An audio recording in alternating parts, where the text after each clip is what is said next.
and she doesn't care. I'm done, Mom. What? Medium, the season finale, Thursday night at 8:30 on Pearl.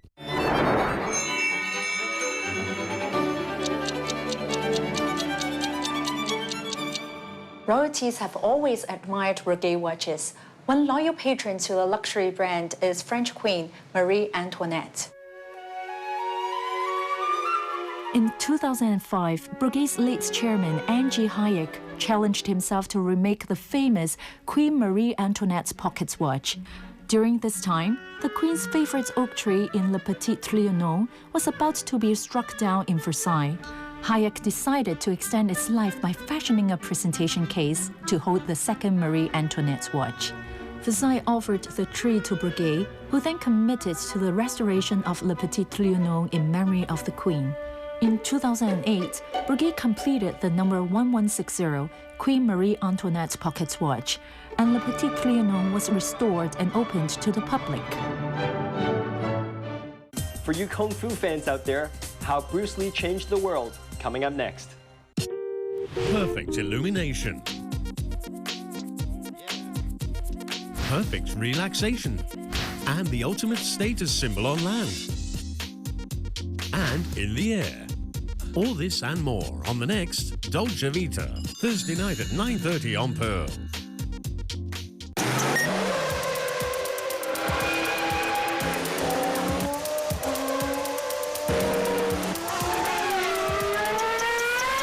The time now is 9:31. The time check was brought to you by Chopin.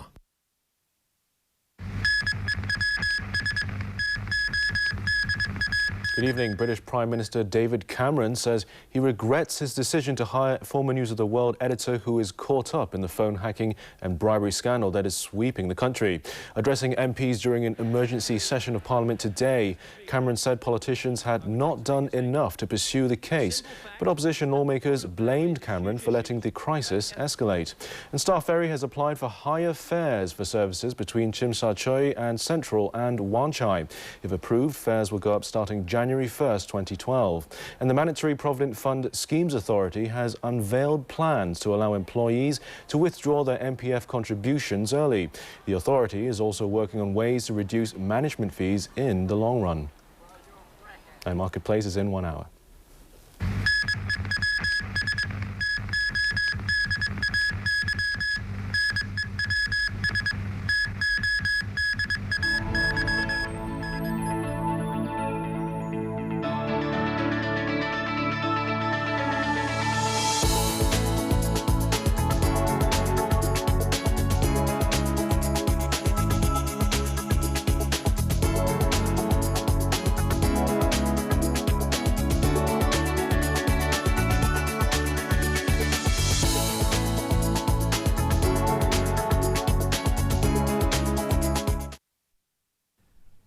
Earth Live was brought to you by Prince Jury and Maurice Lacroix.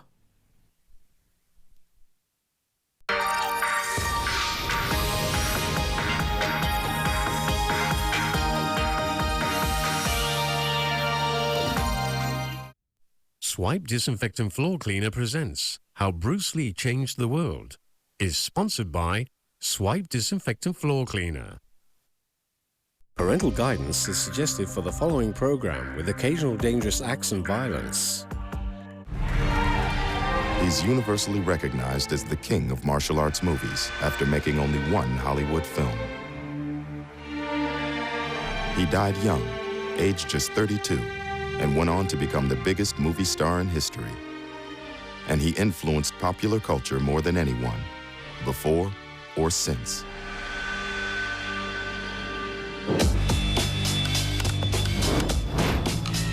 Bruce totally inspired me and made me dream and made me realize that I wanted to be a filmmaker. He definitely inspired me to want to do more with my life. I know that Bruce Lee is the best. Bruce Lee changed the world. It resonated not only with Asians, but it resonated with the black community, the white community. He was a hero for an entire culture that had no heroes. Bruce Lee is the father of mixed martial arts. That was a huge elbow that... Bruce Lee isn't just a fighter, he's a thinker, and the rules that he created in his book and the guidelines, they're transferable to anything in life. He was smart enough to create this very simple, iconic image that was endlessly reproducible. He's everywhere.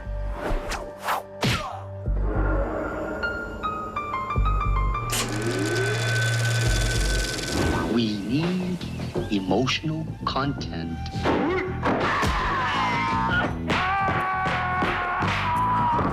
Don't think, feel.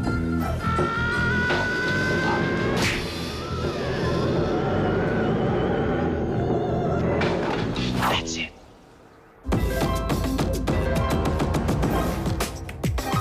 Bruce Lee, actor, icon, and skilled martial artist.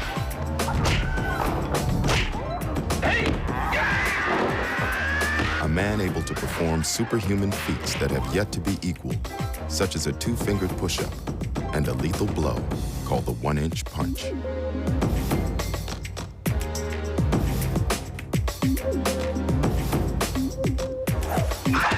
As well as a skilled martial artist, Bruce Lee was a writer, philosopher, and filmmaker.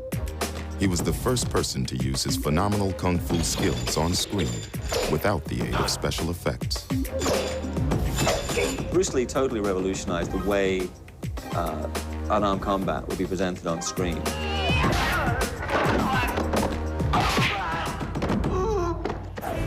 But he wouldn't live to see his global impact. He died suddenly in Hong Kong, aged just 32, having starred in only 4 kung fu films. His biggest film, Enter the Dragon, was released on August 19, 1973, 4 weeks after his death. It was an instant hit, creating a superstar whose influence would change the world forever. Secret chambers of Han's evil empire. For many people, Enter the Dragon was their first glimpse of this new Asian superstar. The movie left a profound and lasting impression, influencing and inspiring people around the world, like rapper and actor LL Cool J. From the first time I saw him on screen, you know, I just thought he was electrifying. He had a lot of charisma. He was magnetic, so fluid with his movements and so cat-like. And starring Black. It was just really, really exciting for me. A lot of his speaking he did through movement, through posture, through looks and glances. I mean, there were certain scenes where he didn't even have to say anything. LL Cool J is the first rap artist to amass 10 consecutive platinum-selling albums. He's moved on to a successful acting career with more than 30 films under his belt.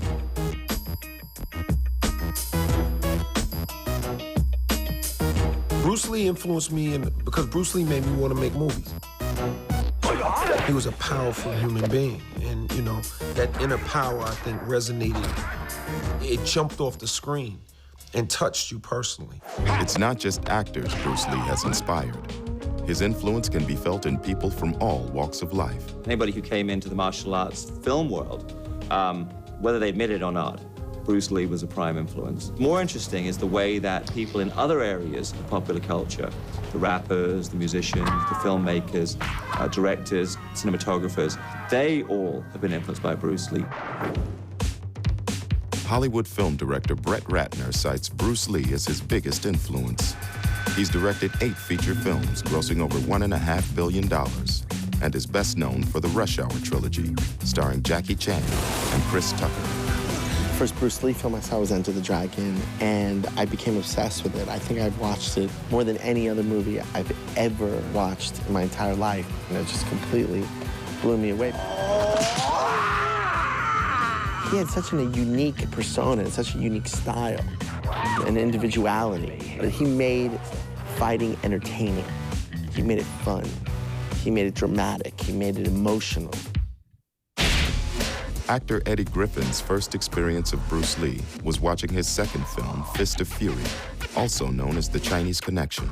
It was released in 1973, made in Cantonese and dubbed into English. Why did you kill my teacher? Man, we were at the drive-in theater, Kansas City, Missouri, right? It's one of those movie theaters where they have 2 screens. There's one over here and there's one here. And we were watching Fist of Fury. And there's a porno playing on the other one. Tell you how good Bruce is. Nobody was watching the porno. We fight alone or all together? It'll just take me to show you. Blown away, man. We came out of the place. Immediately, everybody started emulating Bruce.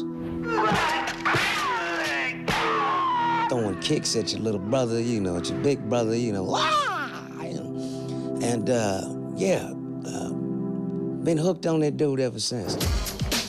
Fellow comedian and actor Margaret Cho first saw Bruce Lee when she was 8 years old, watching his films with her family. He was like a beautiful, beautiful man, but also something that was not human.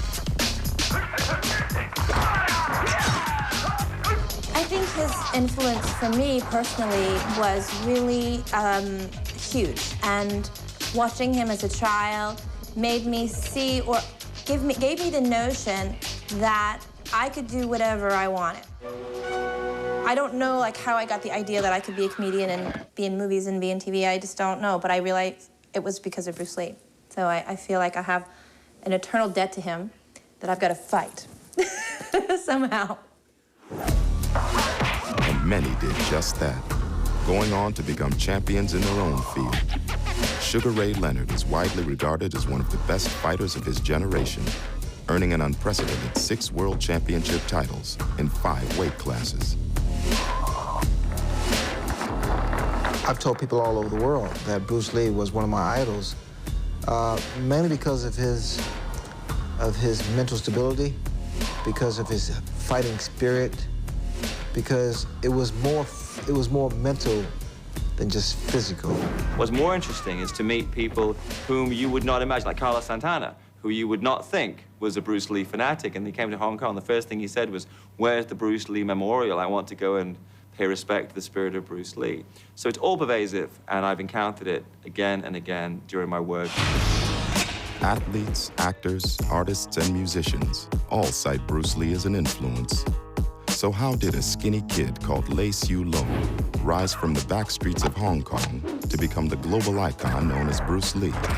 And why, 35 years after his death, is his popularity and influence stronger than ever?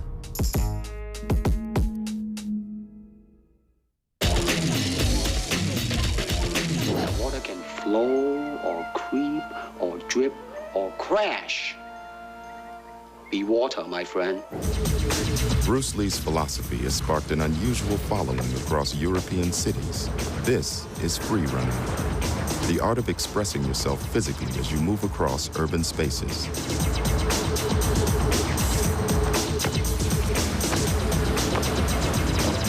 Free running is an offshoot of a discipline that first emerged in France, known as parkour.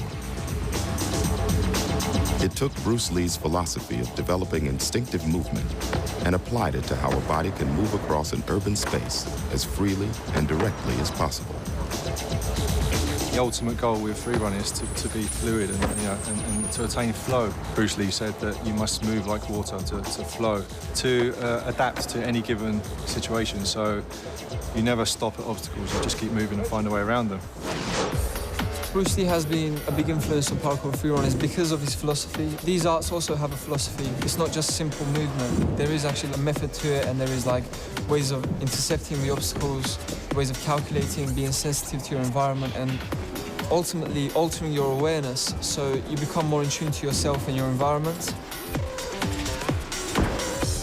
It's a philosophy that can be adapted to many disciplines and situations. Bruce Lee isn't just a fighter, he's a thinker, and the rules that he created in his book and the guidelines, they're transferable to anything in life, and especially anything that involves using your body. You think a fight is one blow, one kick, until you can put combinations together without even thinking. Until you learn how to keep moving and to endure, you got to listen. Bruce Lee's philosophy is absolutely as fresh as when it was newly minted in the 1970s. Adapt what is useful, reject what is useless, and create what is specifically your own, which you can apply to anything. I might do that as a filmmaker, you might do that as a documentary filmmaker, somebody else might do that as a musician, as a sculptor, a dancer, whatever. Everybody can adapt that philosophy to their area of expertise. Bruce Lee's introduction to philosophy started early, at 13, when he began studying Kung Fu under the guidance of the legendary master, Yip Man. He taught Bruce Lee that the martial arts involve much more than just the physical. When he came to the United States at the age of 18, Bruce Lee majored in philosophy, studying all types, Eastern, Western, ancient, and modern, so that he could blend the physical and the philosophical in his martial art of Jeet Kune Do. He summed up his philosophy of being flexible, fluid, and not sticking to one particular style in a television interview in 1971. Empty your mind. Be formless, shapeless, like water. Now you put water into a cup, it becomes the cup. You put water into a bottle, it becomes the bottle. You put it in a teapot, it becomes the teapot. Now water can flow or it can crash. Be water, my friend. The Pierre Berton interview was one of the few Bruce Lee did in English, and it allowed him to communicate his thoughts to an audience outside of Hong Kong. So in this interview, he was able to communicate all those thoughts and do it in such a way that it was not just physical, also philosophical, and a way to conduct one's life. That's why I think this interview is more meaningful than many of the others that concentrate only on Bruce's physical ability.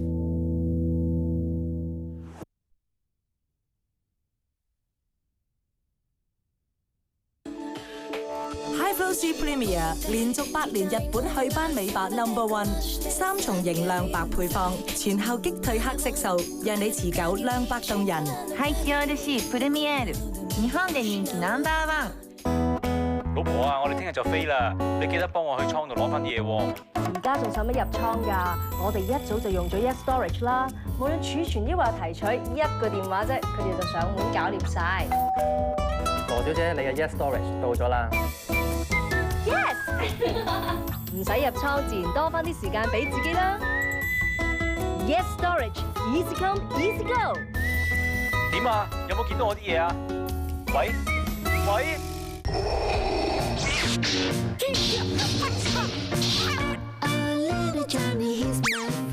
全新 Canon Lagria HFM 41 8大電影效果濾鏡，情節拍攝指引，創意輕觸特效，加埋專業 HD CMOS Pro Sensor， 影像高清細緻，更有電影感。Lagria 全高清攝錄機 ，Canon delighting you always。經世活膚傳奇 ，Lancome 王牌 Genifique 啟動基因。革命性展現50種青春機緣，還原年輕蛋白，7天肌膚透現年輕光芒。Genifique 打開青春機緣。Lancome。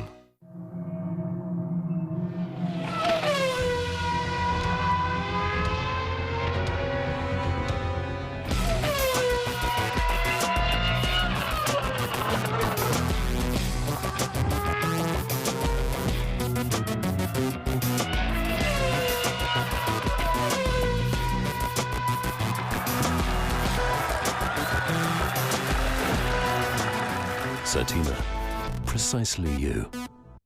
Central Red Race. Our annual charity race is back to turn Central upside down. Wherever you are on the corporate ladder, come immerse yourself in charitable fun. Add it to your calendar. See you on Sunday, 16th of October. The formaldehyde from the new furniture is giving Mum a headache. Nippon Paint's Gold Formaldehyde Buster Odorless All-in-One breaks down formaldehyde and transforms it into water molecules for fresher air. My inspiration, my Nippon Paint. 過百萬女士親身見證 ，Lancome 王牌 Genifique 一滴綻放年輕光彩 ，Genifique 打開青春機緣 ，Lancome。So horse up the John B. Sail, let me go home. Let me go Channel 3 home runner, enjoying the 1 gig high-speed, high-definition world of fiber optic broadband. 3 fixed broadband. Install 1 gig now for just $198 per month and receive supermarket coupons worth $2,000. Love speed, love going home. Bear Grylls understands that out here in the wilderness, there is no remorse, no negotiation, no second chances. You either win or lose for good. Man vs. Wild starts next Wednesday night on Pearl.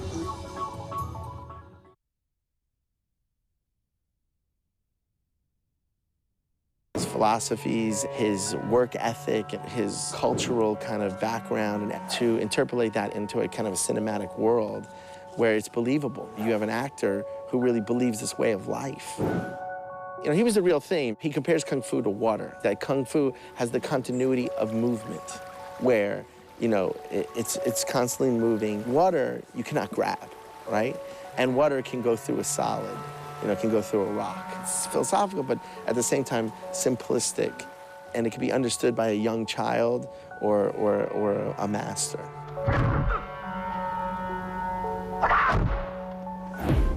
Bruce Lee's philosophy, recounted in his book, The Tao of Jeet Kune Do, was apparent in some of his earliest American TV appearances, where he would include his teachings in the script. You must free your ambitious mind and learn the art of dying. He quotes from the Hagakure, the Japanese way of the warrior. To learn to lose, to learn to die, is to be liberated from it. I mean, it's just amazing to think of, like, getting that kind of information, that kind of philosophy on a mainstream television show. Bruce Lee changed philosophy by modernizing it and making it mainstream. He embraced the notion of self-help years before it became popular and showed that philosophy could be part of everyday life. Bruce Lee had his own philosophy, and that philosophy ultimately was finding yourself, in my opinion, truthfully expressing yourself and putting on no pretense. Being able to be who you are is a hard thing without putting on a show. So his goal was to just be.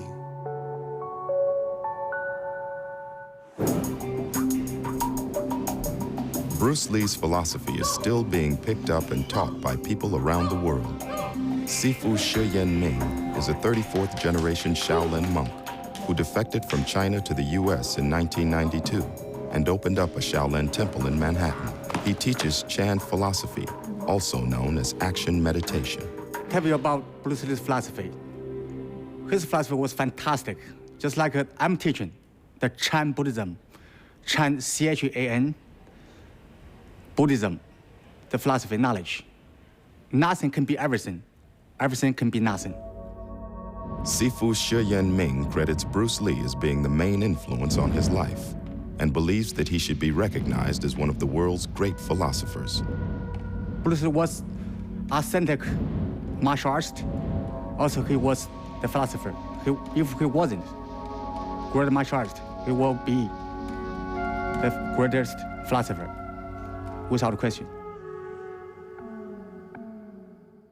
I read the Bible and the Quran sometimes, and it mentions that there are major prophets and there are minor prophets. The major prophets we all know, Moses, Jesus, Abraham, Muhammad. In my theory, I believe that Bruce Lee was a minor prophet, you know what I mean? Because what he brought to martial art and what he brought to American society, what he brought to the Asian culture in American society to be accepted by all people is something that prophets do.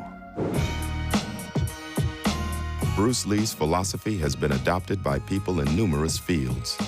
His belief that success flows from dedication and self-knowledge helped propel him to become the first Asian superstar and would change forever the way Asians are seen in the West.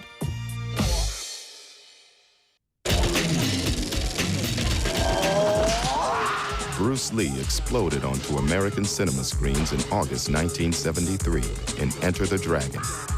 For many Asian Americans, he was a revelation, the first Asian hero they had ever seen on the screen. Usually, you would be seeing white actors playing Asian roles, like Mickey Rooney in Breakfast at Tiffany's. You disturb me! So the appearance of Bruce Lee was quite revolutionary because people of the actual race were playing that race. He brought Asian faces to American cinema. For many Asian people around the world, Bruce Lee became an instant role model. We connected to him because he was the first one that came out and said, look, I'm Chinese, I have yellow skin, you know, I can do everything else everybody else can. For myself, growing up in America, I can totally relate to him. You know, coming to America as an immigrant, being a minority in a dominant white world, and the things that he wanted to achieve in life. I believe that's why other minority races, they can relate to that, especially the urban minorities.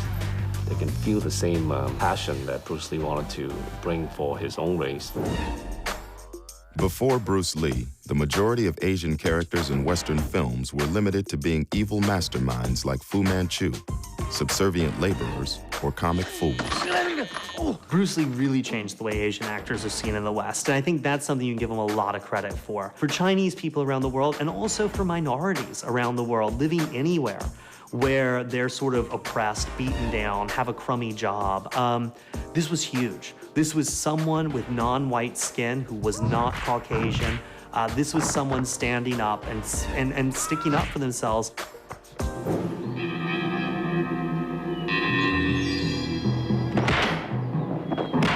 And it wasn't just Asians who connected with this new non-white hero. He was a hero for an entire culture that had no heroes. Bruce came along in Kato. It was the first time that you've seen an Asian guy in control. Everything on the table where we can all see it. As an African American, that was the first time I saw someone who seemed darker to me doing something like that. Like I had never seen that before. It was the first hero that I ever saw that wasn't a white person. Prior to making his 4 Kung Fu films, Bruce Lee was cast as the crime-fighting chauffeur, Kato, in the 1966 TV series, The Green Hornet. To protect the rights and lives of decent citizens, rides the Green Hornet. He got the part after being spotted at a karate tournament in California. Test X2, take 1, speed. It was this screen test that was to lead to his first U.S. television role. My last name is Lee, Bruce Lee. It was also Bruce Lee's first chance to demonstrate his formidable kung fu skills on screen. Straight at the groin, or come up. Or, if I can back up a little bit, you start back from here, and then come back. All right. You're kind of worried. While playing Kato, Bruce Lee experienced at firsthand the attitudes that had consigned Asian actors to cliched or minor roles. He was filming The Green Hornet, and he was still in his Kato uniform. And the producers came out and said, boy, he said, where's your car? He said, you need to go pick up this other actress right now. He said, excuse me, boy? And so Thordis, who's an actress, says, do you know who he is? He said, this is Bruce Lee. He plays Kato in The Green Hornet. And they just shunned him away like it was no big deal. So this was the mentality at that time. An Asian man in a chauffeur uniform, he's just a servant, you know? What Bruce Lee told Thordis Brandt next kind of dictated the way his whole philosophy was. She said, does that bother you? And he said, does it bother me? He said, if I let it bother me, I wouldn't be Bruce Lee. But Bruce Lee he was. And after making only a handful of screen appearances, he changed the way Asians would be portrayed on screen forever. One man, not a whole group of people, but one guy, turned the image of a Chinese guy from a little guy with buck teeth and wire-rimmed glasses who's an accountant to the image of a fighting philosopher, a peaceful warrior.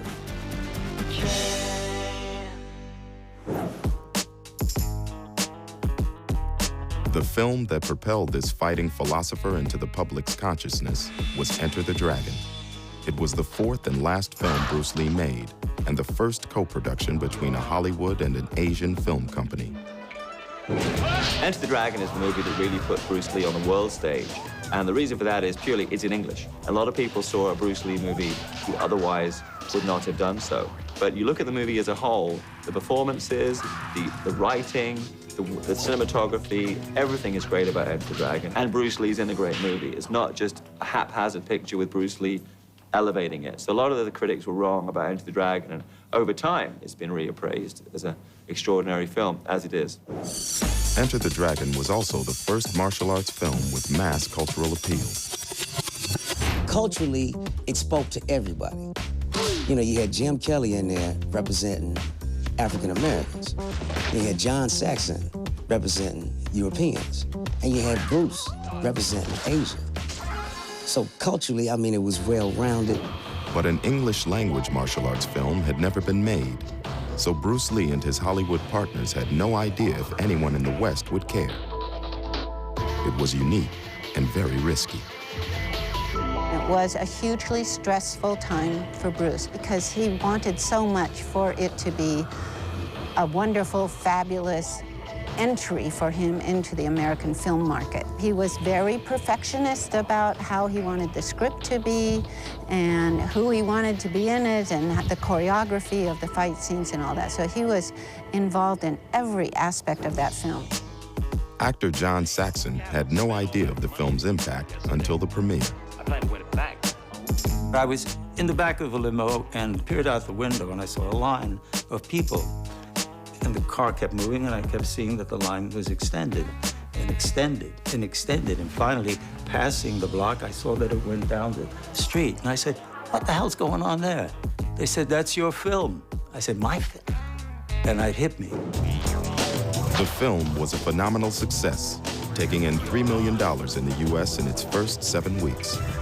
Costing less than $1 million and generating $200 million, Bruce Lee's breakthrough film went on to become one of the most commercially successful films ever made.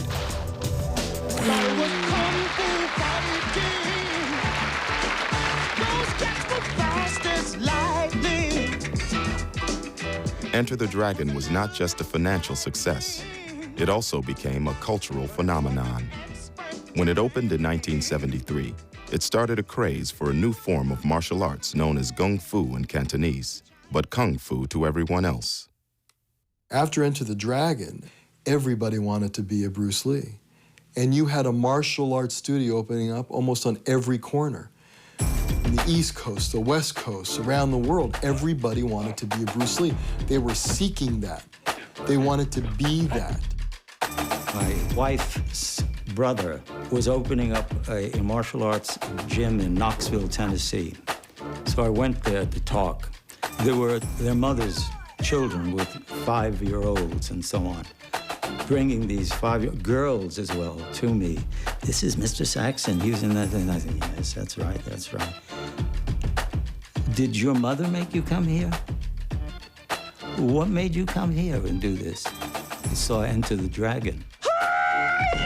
Soon everybody was Kung Fu fighting across the globe, and pop stars from Donny Osmond to the king of rock and roll himself were showing off their Kung Fu kicks. Without Bruce Lee and Enter the Dragon, it might have been years and years and years, and maybe not at all, that martial arts as a genre would have become available. Bruce intellectualized the art form, and his persona in films brought it to the world. It brought martial arts to the world, it brought Kung Fu to the world, but it also brought Asian cinema to the world. As well as introducing the world to Kung Fu, Bruce Lee also introduced another new word to the West, the name of a little-known Asian weapon called the nunchuck.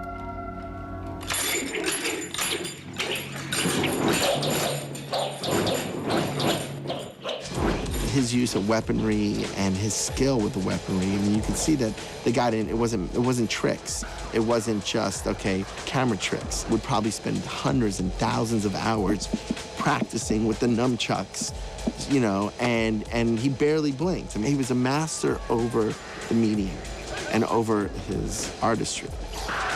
It looked like he was almost breakdancing with the nunchucks that rolled around on the floor, hitting everyone's ankles with the nunchucks.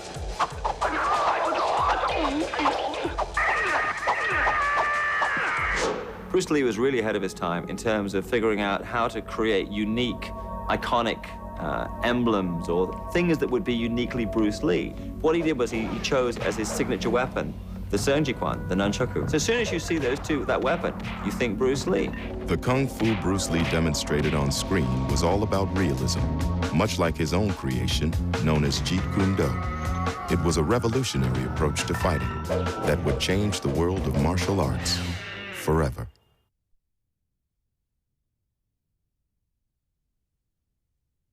He's like an animal, hunting. Hunting anyone who has powers. Thursday. Someone knows this family's secrets We have to find this guy before he finds us. and wants to stop them It's not safe for any of us to be alone. dead in their tracks. Kill them all.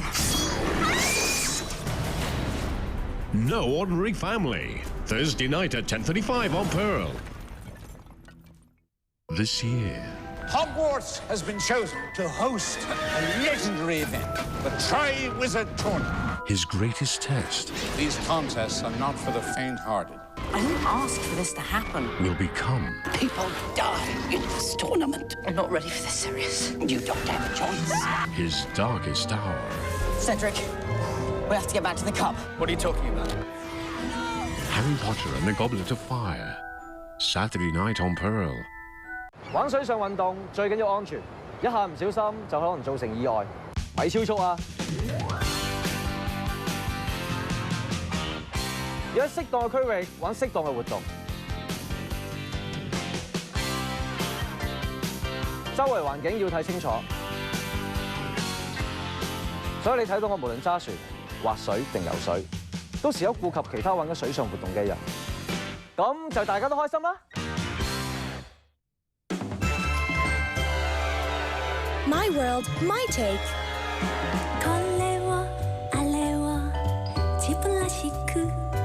I call my own shots.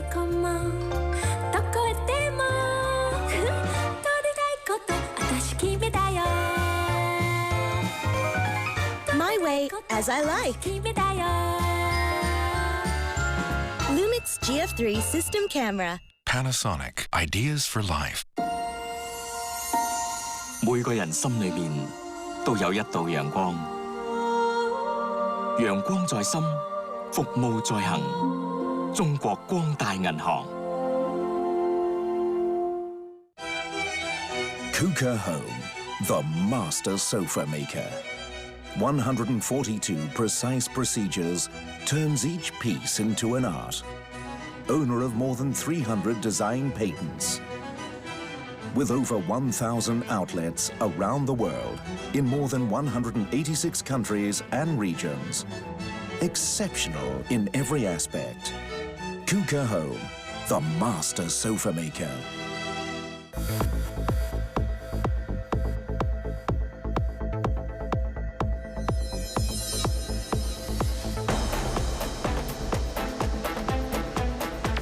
Doxa, since 1889. 睇下，撳完 lift 嘅 Richard， 打完乞嗤嘅華哥，去完廁所嘅明仔，雙手望落乾淨，其實暗藏邋遢。唔洗手，難怪變咗傳染病嘅幕後黑手。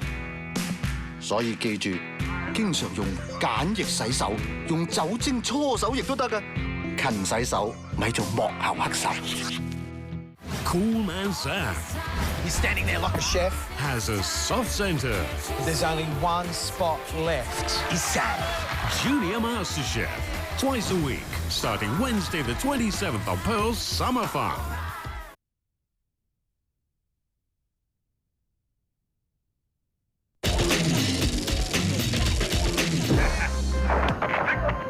Bruce Lee not only introduced the world to martial arts, he also reinvented it, creating his own called Jeet Kune Do, being practiced here in Hong Kong.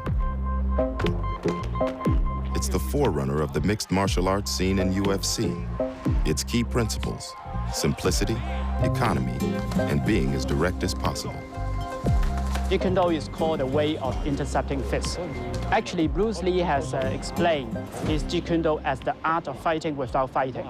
So that means if we don't allow our opponent to start a fight, then there will be no fighting. And that is the highest technique and the ultimate aim.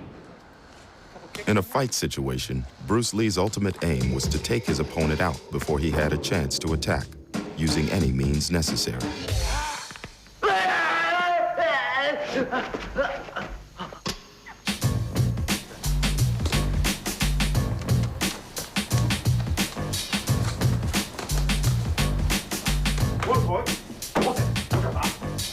In Jeet Kune Do, we can sum it up in 3 important words: simple, direct, and non-classical.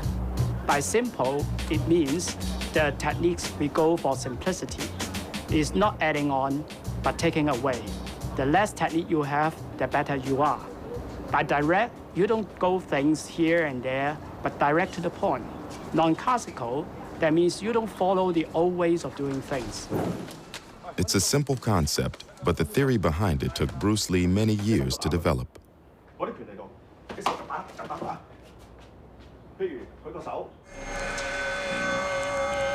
Hong Kong in the 1950s was a tough place to grow up. Thousands of Chinese had flooded into the city to escape the communist regime on the mainland, leading to overcrowding and unemployment.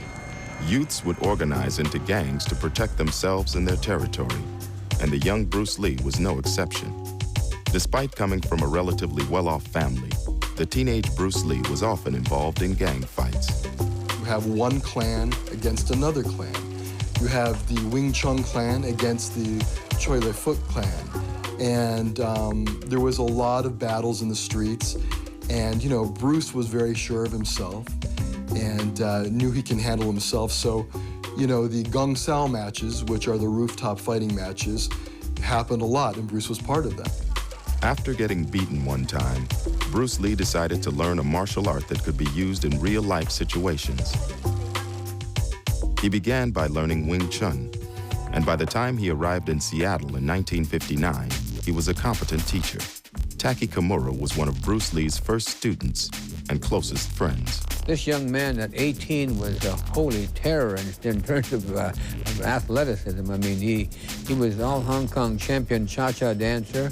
His brother was all Hong Kong champion fencer, so he became an avid fencer. And of course, he did a lot of boxing on the street, you know, in the fights and things. He had a pretty good hold on boxing, and so this guy, when he came over, he was an all-around athlete. Taki Kimura was one of a small but dedicated group of followers who Bruce Lee began teaching in Seattle. Another of his first students was his wife-to-be, Linda.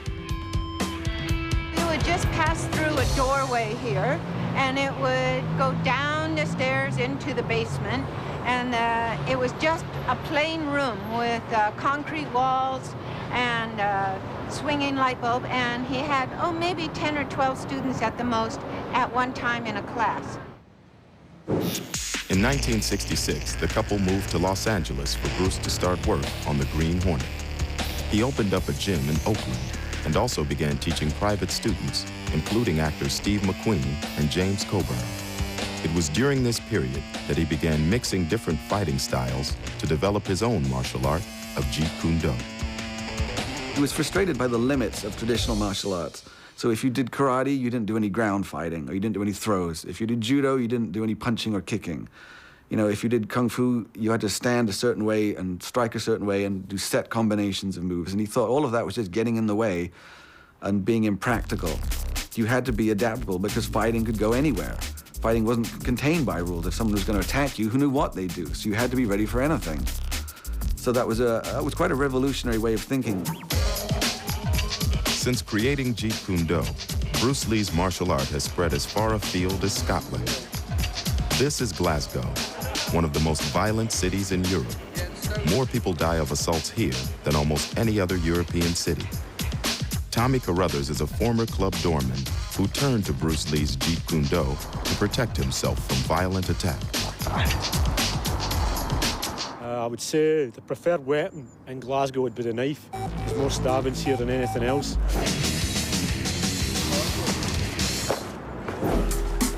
Tommy was trained by Bruce Lee's last private student and protege, Ted Wong. Since taking up Jeet Kune Do, he's become one of the top practitioners and one of the few people in the world qualified to teach it. He uses Jeet Kune Do to train people in self-defense so that they can use it if attacked on the street. We really try and take the stuff and apply it to real-life situations, because the guys are here really to learn how to fight. Tommy Carruthers reveals the key to Jeet Kune Do, its simplicity and economy, making it useful in a real attack. In some martial arts, an arm grab might entail a series of complicated moves, but not in Jeet Kune Do. Traditional martial arts seems to be a long-winded affair about going from point A to point B. There's many ways we could show you to give an example. If you look at Bruce's idea, and it's really just based on what would be the closest and where your hands and feet are in relation to the opponent. I just feel in this situation here that because my leg is near his knee, but the groin feels an easier target. So if I was grabbed, I feel as if the groin shot would be easier. This would be a better move than just doing this. And again, we could punch. Bruce Lee's revolutionary approach to fighting has been adopted around the world in sports such as the Ultimate Fighting Championship, violent and competitive combat using mixed martial arts. He was always trying to figure out the science of fighting. And the reality is, you have to have a little piece of everything to be a complete fighter. That's what mixed martial arts is. And Bruce Lee is the father of mixed martial arts. Bruce Lee's daughter, Shannon, has come to Las Vegas to see her father's influence in action. Talked about Kenny Florian. Good kick by My dad would have really enjoyed UFC. I think he was very into real combat. His art is all about being a complete fighter and being able to handle any situation you find yourself in. And so this is really the closest you can get to it. Mixed martial arts is now one of the fastest growing sports in the world. This UFC heavyweight title fight, where Randy Couture famously lost his crown to Brock Lesnar, was one of the biggest pay-per-view events of the year. It attracted more than 1 million viewers and generated more than $50 million in sales. Bruce Lee's influence on the sport is acknowledged by many of the fighters. I've been watching his movies, studying his martial art and philosophy since I was like 8 to 10 years old, and it completely changed my entire aspect on fighting. Once again, it's Bruce Lee's focus on economy, simplicity, and directness that clicks with UFC fighters. What Bruce Lee used to do is work on circular movement. So if that jab came, he'd work things like this so that he's opening up targets here. In kickboxing nowadays, or MMA, we're doing the same kind of motions, only we're just limiting here so that our body is still open, so that I can do things like take people down, or I can parry that punch to throw a kick. But it's that same basic principle of redirecting motion. He said that if you can't do something live, it's pointless. So what I need to do is take those tactics and those techniques, remove them, and put them in live training scenarios, sparring. And you have to learn what is gonna work in all these different scenarios and be able to employ that right away, without thinking, muscle memory. In Enter the Dragon, the first scene in the movie, they have mixed martial arts gloves. Those are almost exactly the same kind of gloves we fight in today. So the gear he used back then is the same gear we use today. And you see Bruce Lee hit a takedown and go into an armbar, which before UFC, the general public didn't know what an armbar is. But now looking back, 30 years back, 40 years back, we're seeing before anyone really knew what it was, he was employing these tactics. And while Bruce Lee's Jeet Kune Do revolutionized the world of martial arts, his approach to health and physical fitness would change the way other athletes and sports people train their bodies forever.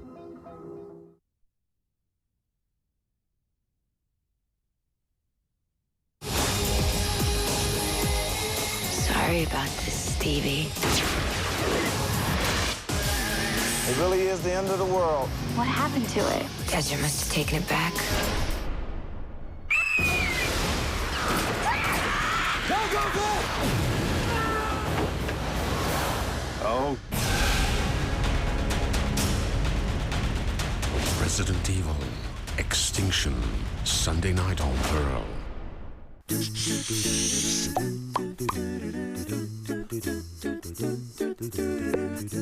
Polyps that form in your colon can slowly turn into cancer when left unchecked. The only way to prevent colorectal cancer is to spot and remove these polyps via screening.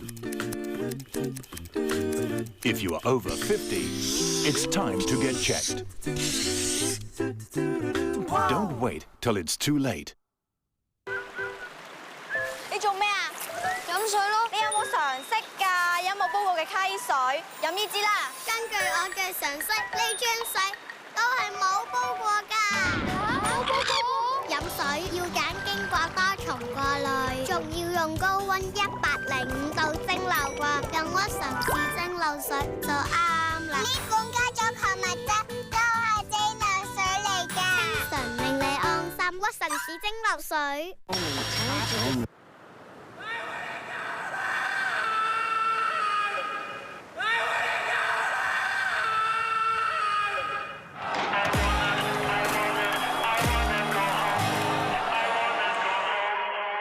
So host up the drum beat set. See how the main soul sets. Off all the captain of show. Let me go home. Let me go home. I wanna go home. Yeah, yeah. Well, I miss you so much. I wanna go home. Everyone loves going home for the same reason. 3 Fixed Broadband covers more than 1.5 million households throughout the city. So rush home now to the 1 gig high-speed, high-definition world of fiber optic broadband. "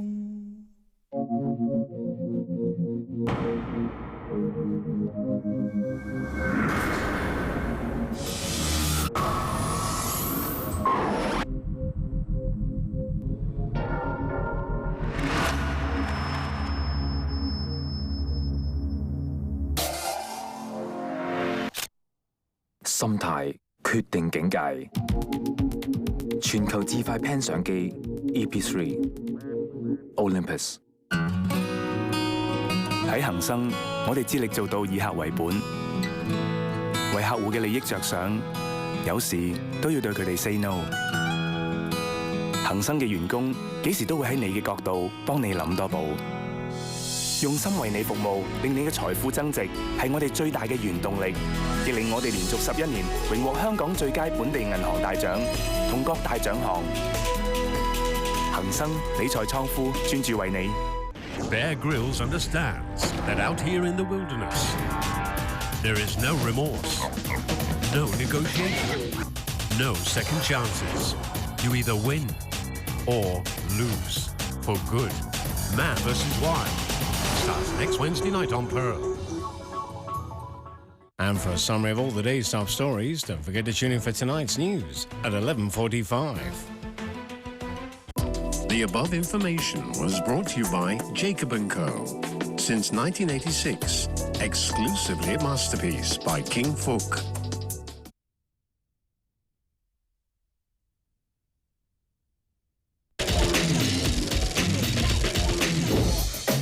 Martial artists and sportsmen admire him for his physical dexterity, power, and speed. Philosophers respect him for bridging the philosophical divide between East and West. But here at Gold's Gym in Venice Beach, California, are another group of people who hold Bruce Lee up as an inspiration for their community. The bodybuilders.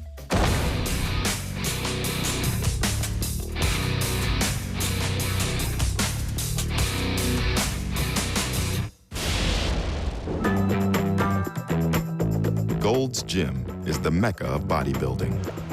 It was here that Arnold Schwarzenegger trained, and where many of the world's champion bodybuilders come to hone their physiques. Flex Wheeler is one of the most successful bodybuilders of his generation, winning numerous titles before retiring in 2002. Probably two of the biggest things that Bruce Lee was known as far as his physical attribute. One would be his lats, because he had incredible lats, and then also his abs. Another thing also would be from the rear, his back. In bodybuilding, we call it a Christmas tree. So for a person, you know, having a Christmas tree back in that era is just profoundly unknown or unheard of. Other bodybuilding luminaries, such as Lou Ferrigno, Lee Haney, Dorian Yates, as well as Mr. Schwarzenegger, have all expressed the huge impact Bruce Lee's physique had on them. There are a surprising number of professional bodybuilders who are Bruce Lee fans. And really, it comes down to Bruce's abs. He has a legendary set of abs, deep cuts, incredible serratus muscles, and I think bodybuilders admire that. In the bodybuilding world, I think Bruce Lee came in and really was one of the first proponents of definition as opposed to just sheer bulk. Because if you look at the bodybuilding champions of that era, they were all just massive, they were just huge.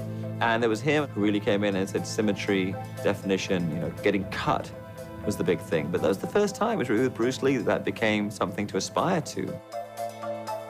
As well as inspiring bodybuilders, Bruce Lee was quick to use their techniques in his own workouts. He was kind of a pioneer in a number of different things, whether it was his dieting or extra training, but he was one of the first that I knew of that actually incorporated, you know, bodybuilding and bodybuilding type movements into his regime as a martial artist. Back then, even now, they felt that in training and weightlifting, it's going to restrict your ability to punch or your speed or make you kind of slow or stuff like that, where I think he took it to a different level and he made it more sports specific on his actual movements that he did in a gym. They were actually to enhance his ability as a fighter. The spur for Bruce Lee to start weight training came after a fight in San Francisco in 1965. He just started teaching Kung Fu. When a traditional practitioner of the art heard Bruce Lee was teaching Westerners, he challenged him to a fight. A pregnant Linda Lee was there to witness it. It lasted about 3 minutes. Bruce got the fellow down to the ground and said, "Do you give up? Do you give up?" And he said, "I give up." So they went back to San Francisco. However, it upset Bruce mightily that he had not dispatched that man in under 3 minutes. And that's when he began to question his physical fitness and his way of martial arts. Bruce Lee decided to re-examine both his fighting and training methods and began an intensive program of physical conditioning. He had a program for every single day. So he did aerobic type things. He rode his bike, he rode a stationary bike, he ran, he jumped rope, all those kind of things for aerobic conditioning. And then he did sit-ups forever, because he had the wonderful washboard abs. And he did strength exercising with weights all the time. And he was very specific. He read books on kinesiology, so he would know how to develop his body. As well as studying the science of human movement, Bruce Lee also designed his own weight training equipment, built by a close friend.